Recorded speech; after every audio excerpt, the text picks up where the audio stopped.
So this is our math curriculum night. We're only going to go over the first semester worth of curriculum because, as you can see, we have 5 chapters left that we have to get done through the first week of January.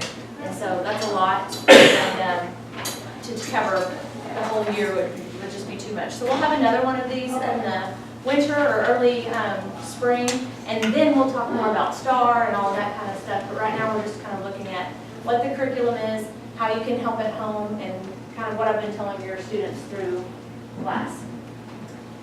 Hopefully you received a little form. Oops. That talks about how to access their book online. If you didn't or don't know where it is, I have extras. The website is on there. It tells them how to log in with their first and last initials and their ID number. And then their password is capital T, lowercase EST 1234. So if they tried it and it didn't work, make sure that first T is a capital. And then it tells you my redemption code in there, and they can add the 6th grade book to their online backpack, is what it's called. And they can look at the whole book online. So if they left it at school and they have homework, they can just look it up and do it on a piece of notebook paper. Or if you wanted to see the note pages, which are right before the homework pages, then y'all can look that up and see what it looks like. So this is the outline of our book. A section will start with a warm-up sheet that we usually do together in class. Then it's 2 pages of examples. At least one of them on each page is worked out for them, has the answer, has the steps, the whole 9 yards. Sometimes we keep our book out and we work through these examples as well, but a lot of times we just put our books away and we do an activity or we play in groups or we do something to practice like that, and then we come back to our book and just fill in the blanks. So they have worked out examples, and then the homework sheets are always yellow on the side. So a lot of times they just tear these out and carry it home instead of this big old book, which is fine, but then they don't have the notes that went with it. So if you have access to the book online, you can pull up the notes, or you could ask them to just keep carrying it back and forth. It's up to your family. So if you need extra instructions for that, I'll leave it up at the front. Make sure you grab one before you leave. Khan Academy is a free web. Yes, ma'am. What is that 6-digit ID number? It's their student ID number here. They know it because they type it every day in at lunch. Khan Academy is a free website that I have set them all up an account with. It's their initials and their 6-digit ID number, and everybody's password is HEBISD123. It has videos on there for you to, parents can log on and watch a video on integers, and then that'll refresh your memory so you can then help your child at home on their homework. There's extra practice, all other kinds of things are on there. They have science, social studies. It goes up through high school level. My daughter is just about to take the PSAT, and she's going to get a practice self-picked for just what she needs practice on through the website as well. So they also have college prep things on there. So it's a wonderful website, and it's completely free. So I always use it every year, and the kids know how to get on. We've got on a couple of times this year, and they can get on there and practice anything for any subject. We are getting new classroom websites. This, instead of through the HEBISD page, it's Padlet.com, and all of them will be slash. Mine is Misty Greer /BME6. This one will be Kristen Palumbo /BME6, and then Joy Ball. All of those, we have a link to them on our current websites, but we are losing our contract with School Center, which is who our websites are through right now, in December. So starting with the new year, Padlet will be our only website. And you will be getting this on the October newsletter that will be going home, I guess, the 1st of October, the 2nd, October 2nd, we'll send it home. Okay, online grades. You should have gotten an email last week with your username and your password to go to Home Access Center and look at their grades anytime you want. If you didn't get that email, that means we don't have one for you or we have the wrong one. Sometimes when they type it in, they just accidentally type it in wrong. So if you want to update your information, I have a sheet for that as well. and you can put your new email address or your new phone number, and I'll make sure that the office changes that so you start getting those notifications, okay? And if you didn't get it, just let me know, and I can always have the office send home a paper of what your username and password is. All right, so for classroom procedures, hopefully you have seen your child's grades. If not online, they have a folder dedicated in their moves for math papers. And it's all of their graded papers should be tucked inside. We ask you not to take those papers out because we clean out binders together at the end of the 6 weeks. And that way if I accidentally erase the grade or for some reason I didn't put it in, I can say, hey, what did you get on page 119? They can show it to me and I can throw it in the grade book. And also if they have a redo on one, a redo is any daily grade below a 70. They only have to fix the ones that they missed and turn it back in. If they lose it, then they have to do the whole thing over again and then turn it back in. So it's much easier to just do a few than the whole thing. Homework club is going on Monday through Wednesdays until 3:45, and that is just a quiet place to do their homework. If they stay with me, I check their homework with a pencil, kind of grade it first, and they get a chance to fix it before they turn it in for the actual grade. Tutoring is going to start in the middle of October, and that will be by invitation. If your child does not get an invitation, but you still want them to stay, by all means, I'm not going to say no for them to stay for tutoring. But tutoring is not homework club. Tutoring is going to be focused on what they didn't quite grasp from the first 6 weeks. We will not be working on homework. We have our first district test in less than 2 weeks. It's October 3rd. And it'll be a 20 question, for pre-AP it's 25 questions. They get 90 minutes to take it. 70 is passing, and it's star-like questions only on chapters 1 and 2, which is what I've taught so far. So this group is really great. They seem to be very high in math. I know they did well on the test last year, but they only get one chance to take it this year. Last year they got 3. So this year the first chance is all that they get, and it counts. That's it? That's it. One math, one reading, and they pushed it back later. It's May 14th and 15th this year, so we won't even have scores until the middle of June. So the start test, you mean the start Star test? test, yes, It's one chance only? yes. Yes, because even if they don't pass, they still go to 7th grade, but what happens is they lose an elective and they get put in a math star class. So they'll have regular math and math star to kind of help bridge that gap. Why did they push it later? I do not know. I really don't know. But you already tell the students that, I'm sorry? you already tell the students that, you already let them know? Yes, oh yes, the kids know that they're working for their electives. We are aiming for an 80 or higher on that test just to be sure and have that cushion and know that they're good. And at the end of the year, they will still pick their electives. You know, we're just hoping for the best. Everybody gets their electives, they get to pick 2. But after star scores come in, if that changes, then the junior high counselors have to move some kids around. There are more than one way to solve every math problem. So if you're helping your child at home and they say, well, this is not the way Ms. Greer taught it, then I tell them, I don't care. It doesn't matter. I'm not one of those teachers where you have to solve it this way and show all your steps exactly like this, because their brains are different. They're going to understand things differently. So if it makes more sense the way you teach it, then I want them to use it that way. If it makes more sense the way I teach it, or the guy on Khan Academy does it, I don't care. Just whichever clicks in their brain, that's how I want them to use it. So if they ever say that at home, they know they're not supposed to, and you can go ahead and share your way and see if it makes sense for them, okay? And then I already shared the book layout with you on that. Any questions on any of that housekeeping stuff? Okay, well, let's get to why we're here. We're going to look at the second and third 6 weeks curriculum first. And the second 6 weeks, we cover integer operations, which are positive and negative whole numbers, and then proportions. For example, if 1 out of 3 gumballs in the bucket is yellow, how many out of 90 would be yellow? And they have to set up a proportion to solve. And some of these concepts I taught to my 9th graders in algebra. And a couple of years ago, about 4 years ago, this state kind of took all of the math concepts and just rearranged them. And so some fourth grade things went to seventh grade, and some ninth grade came down to sixth grade. And so we do a lot more algebra-based things, and that's what we hit once we get to chapter 6.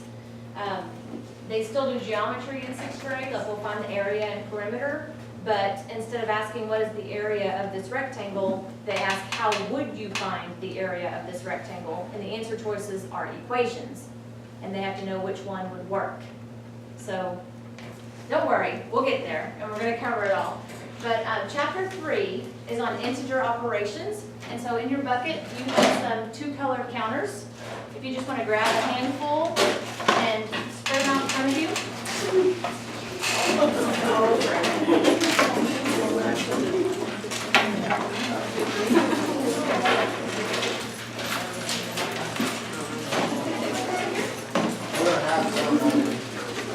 We don't have any. Oh, I didn't put any over there. Would y'all hand a handful to that table? Thank you. Thank you. So half the battle is getting the students to understand what these parentheses are here for. It's just to separate the addition sign from the negative sign. And they are taught that parentheses mean to multiply. So now that we have a plus sign in front, now we're changing everything that they've ever taught. So this problem is -5 plus a -2. And so what we'll do is we try to do everything hands-on first, and then we'll relate it to the actually writing it on the paper, okay? So the yellow side is positive, the red side is negative, and if we wanted to show an addition problem, we would just lay out the first number. So you make -5 on your desk. 5 reds.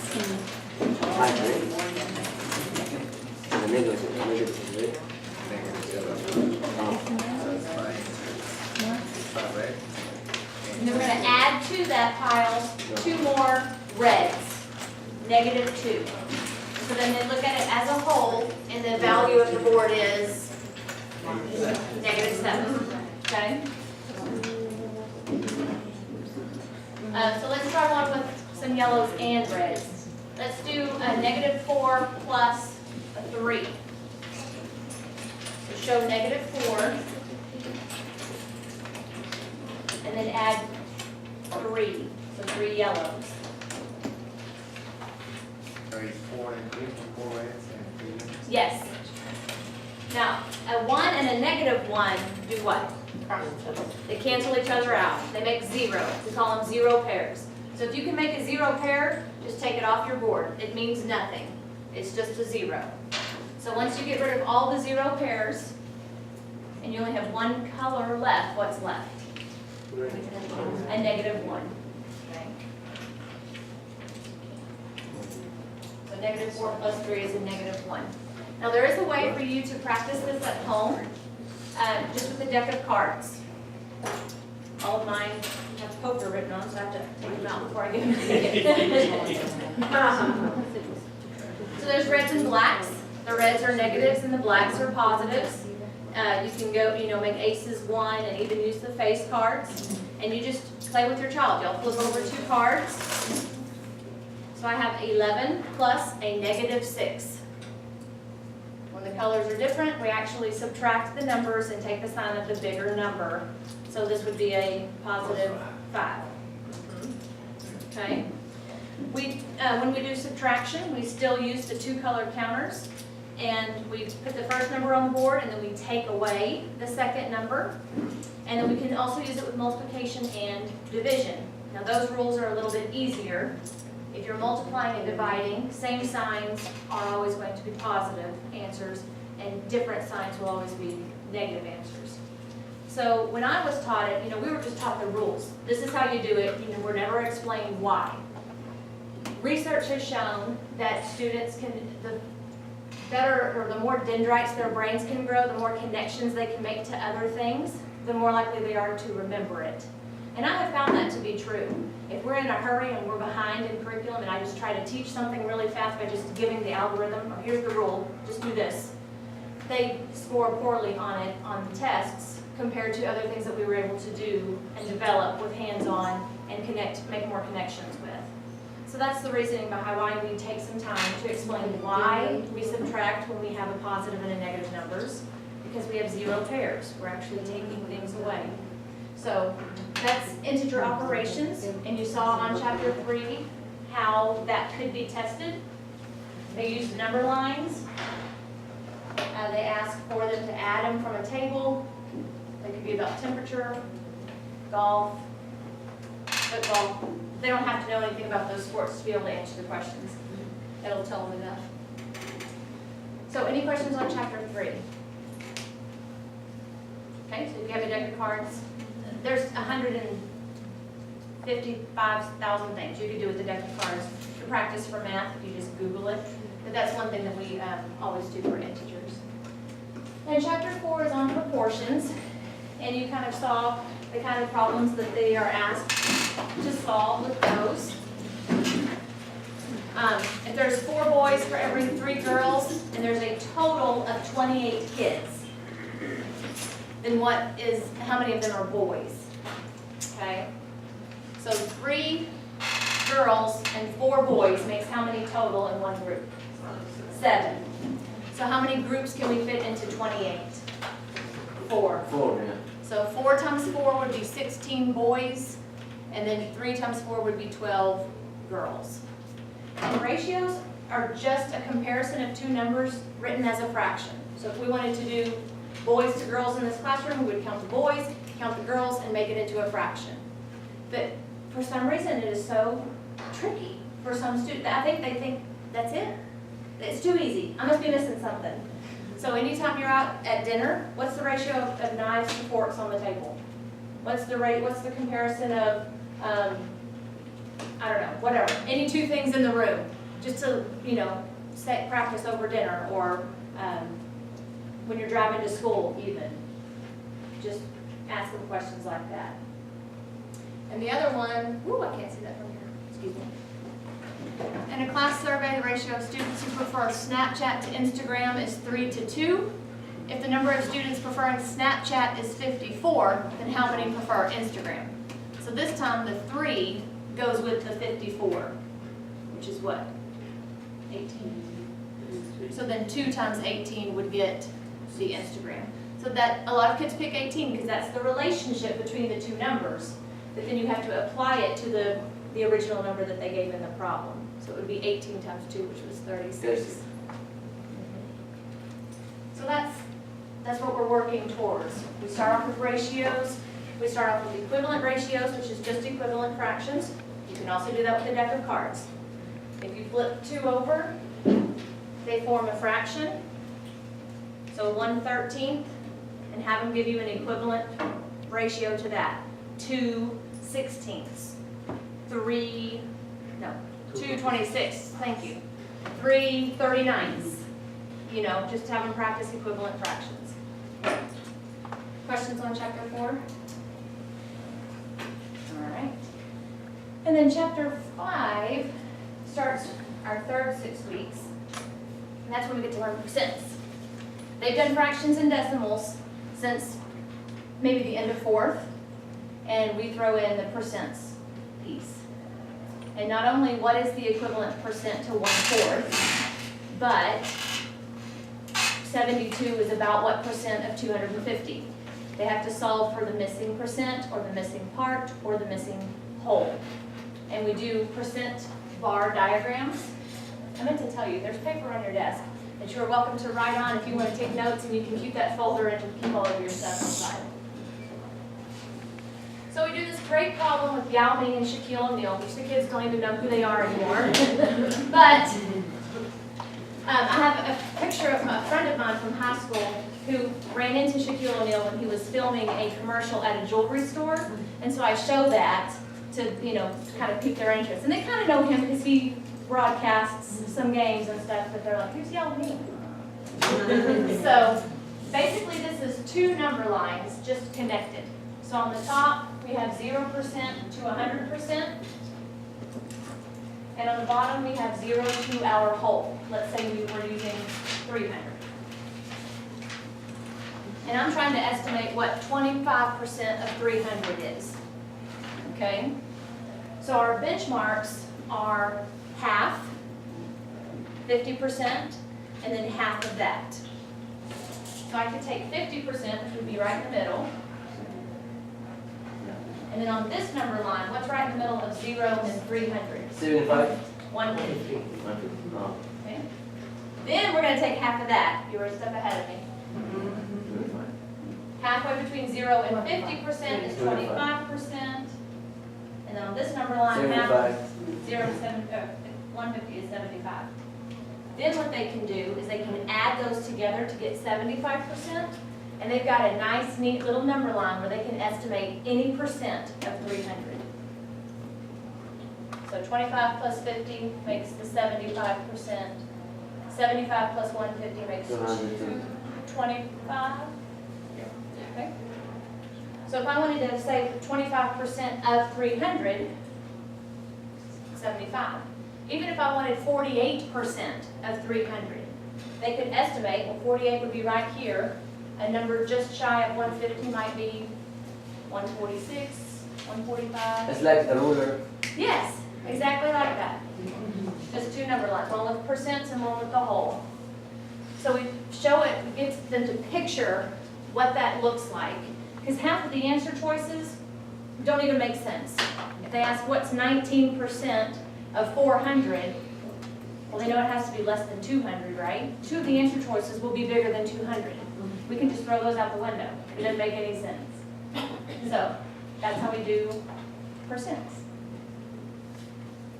And then chapter 6 and 7 works towards, well, 6 is where we start our algebra chapter, and it's on the process of how do you solve these problems. And we actually started that today, because I know what's coming ahead, so we just kind of throw it in whenever we get a chance, and then when we get there, they're like, oh yeah, I remember this. So they'll ask for, a simple math problem, but instead of asking for the answer, they ask for the process. How would you go about getting the answer? Now, if you remember at the beginning, I told you there's more than one way to solve every math problem. So why are they asking for the one way? Who says that's the one way, right? So I teach them to go ahead and solve it, even though it's not asking for the answer. Then if you solve A and B and C and D, only one of them will match your answer. So even if you solved it a different way, you are not wrong. It's just your brain works differently. And so you match the one that the answer matches to the answer choices, and then you can still figure it out. Okay. And then chapter 7 is all on properties of numbers. We learned that you can switch the order when you're adding or multiplying. You can times anything by 1 and it stays the same. You can add 0 to anything and it stays the same. We do order of operations. Y'all remember, please excuse my dear Aunt Sally? No? PEMDAS? Order of operations? I don't know when they started teaching that. But of course, it always has an exception. So it's PEMDAS. You work parentheses first, then you do any exponents in the problem. Then you do multiplication and division left to right. So if the division comes first, it's okay. And that throws them off every time. And then you work addition and subtraction left to right. So I always see these on Facebook. Somebody puts out a problem where the M and the D are switched, and they try to get people to fall for it, and they get into arguments. The answer's 1. The answer's 16. No, the answer's 1. I always talk about there, well, I teach this to my 6th graders, and the answer's 1. One thing I know. But, Can you say that again, please? Can you repeat that again? Can you repeat it again? Parentheses, exponents, multiplication and division, addition and subtraction. That's real fun, because I'll put up a problem with lots of operations in it, and I'll have the kids work it, and I'll have them give me all the answers they got. There's probably 4 or 5 of them. And I'll say, well, who's right? Argue your point. Let's hear it. Convince everybody else that your answer is right. And then we talk about how there has to be an order to things. Now, as an adult, we just do it piece by piece, right? We figure out the area of the room. We go find out how much the carpet is. We multiply the two numbers. we subtract it from our bank account or whatever. But on STAR, they give it to them all in one line, and they've got to figure out what to do first, so. Let's see. We do prime factorization, so they have to know their prime numbers, which they've been working on since 4th grade as well, but that still trips them up. We do factor trees, where they list just the 2 factors that make the number, so like 36. They could do 6 and 6. And then they break down each of those. What makes 6? 2 and 3. 2 and 3. So it would be 2 times 3 times 2 times 3 in prime numbers, that would get us 36. And so we practice writing this with exponents and solving those. All of those are on this third 6 weeks, up to chapter 7, or is that, yeah? This will take us through the end of the third 6 weeks, which is right after the winter holiday. It's fun stuff. I enjoy it, and I love your kids. Oh, this group is the best I've had in years. I just love them.